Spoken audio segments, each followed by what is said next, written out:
ask was, how do you compare the kind of black experience, for want of a better term, in New York and the States compared to over here? That's a good question. I found, like, when I first came here, you're looking at this place and it's a big melting pot and you're seeing everybody just together getting along, and it's great. Now, keeping in mind, you know, we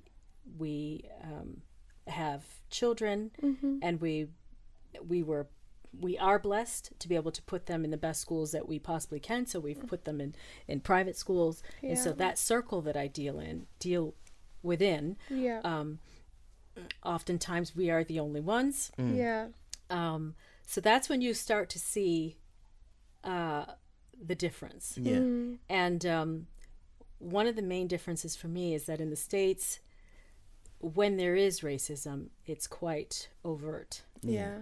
Here, you never know. You never know. And it is quite, and it's very subtle. It's insidious. And you never know, and you can't call it out as well because it's because it's subtle.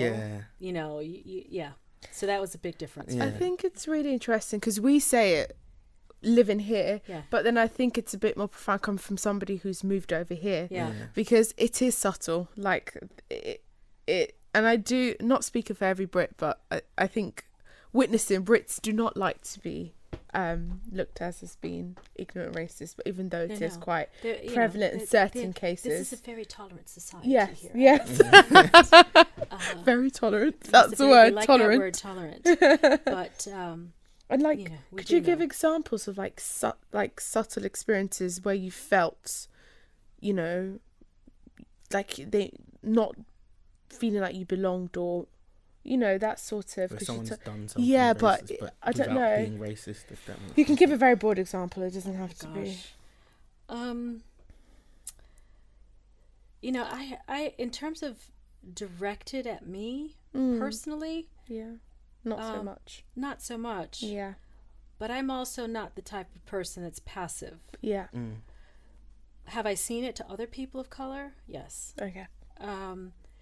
A subtle thing, because, you know, when you're a mother and you're focusing on very young children, a lot of your world is the school world, the school run, and the parents hanging around the entrance and all of that stuff, right? For that period of time. So, for example, another little boy of color joined the school. Yeah. And his parents, he's a mixed race boy, and his parents allowed him to have long hair. Yeah. And so anytime there was nits in the year group, they always assumed it was him. Right? Yeah. And it wasn't. So, you know, I had to call that out. Right? Yeah. But it's just things like that. I have to really think about it. It's just the little things like that, you know? I think, like you said, a lot of the time, unfortunately, some people are quite ignorant, but it's based on what they perceive about. Yeah, I'm sure he's just flicking that hair everywhere is what they would say. It'd be like, excuse me, but I think you've got the wrong child. Yeah. It's actually this child. Yeah. And he's got an infestation. So go have a look. Look, he's scratching his head right on the football field right now. You know, that kind of thing. Yeah. But it is quite it's very subtle. Whereas if a person is racist in the States, you know it. Yeah. You know. Interesting. I don't know whether that's a good thing or a bad thing, because at least you know where you stand. Yeah, I think like I can say certainly when I was growing up, like when I was a child, there were particular hot spots in London where I knew there were racist people and they'd say it to your face. And I actually got moved out of my primary school, now that I remember it, because my first primary school, because they were racist there as well. But as I've got older, particularly in secondary school, so the secondary school I went to grammar school, so I was one of the few black people in my school, let alone my year. And it was like, for example, like the teachers used to follow us around. They called us a gang. We weren't allowed to hang around with the other black kids, just stuff like that. But no one ever turns around and says anything that's racist. What I mean, it's subtle. But it's like, and I think it's worse because when, you know, a lot of people are happy that Donald Trump is president, or rather, let me put it this way: I've heard a lot of black people say that they kind of prefer having a Donald Trump as a president than a George Bush, for example, because Donald Trump is a racist and you can call it out.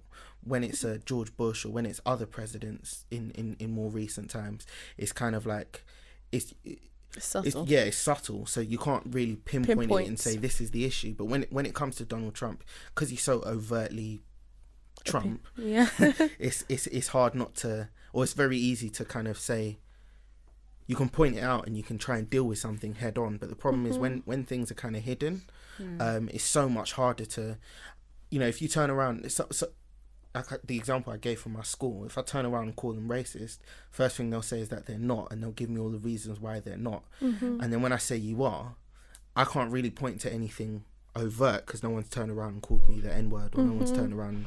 Right. And so it's almost harder to tackle because, you know, Americans constantly talk. I follow a lot of American media, and race is a big thing, and I think almost to a bad extent, but nevertheless it's a big thing. But you can at least have the conversation, whereas here I think the conversation is just not had because people kind of pretend it doesn't happen, and people who are being racist don't even realize what they're doing is racism because it's so subtle and just ingrained in the culture. And it comes back to, you know, what we were talking about before, ignorance. Right. I think what I find is that, you know, now having children here who are growing up in this system, in this educational system, I've had to make sure that I teach my children American history and how it connects. Because you don't really learn that much about slavery here, and how it impacted things. And I think it was a book by Andrew Levy where she talks about the Caribbean is really the UK's south. Oh yeah, 100%. It's just that it's over there. It's just across the world. So you know, it's always been defined as the American peculiar institution. And yes, it was, you know, there on, but who profited from it? Exactly. Commonwealth, you know, and the connection of all of that back in time. And so important for the children to know how it all is related and connected, and so that they are grounded in their history. But I think back to education, if people here, and we have the same problem in the States, because our education over there, you know, as Black people, it's like you go to college and you actually educate yourself and you read, you know, James Baldwin, and you read all these other, you know, literature and Black history, because it's not taught in school, right? Yeah. And so if more and more schools taught these things, you know, these things, the actual history and the contributions and the role that Black people played, it would change those perceptions, right? Definitely. And the same with, you know, the kids I grew up with. I for some of them, I just realized they were just ignorant. They had no idea. And they were just curious. And so I would talk to them. As long as they were respectful, I would just talk to them, right? But, you know, the ignorance you're never going to change. For the overt, you know, they're taught by their parents to be that way. So it's difficult to change them. But the curious ones that care and they're interested. But it's about education.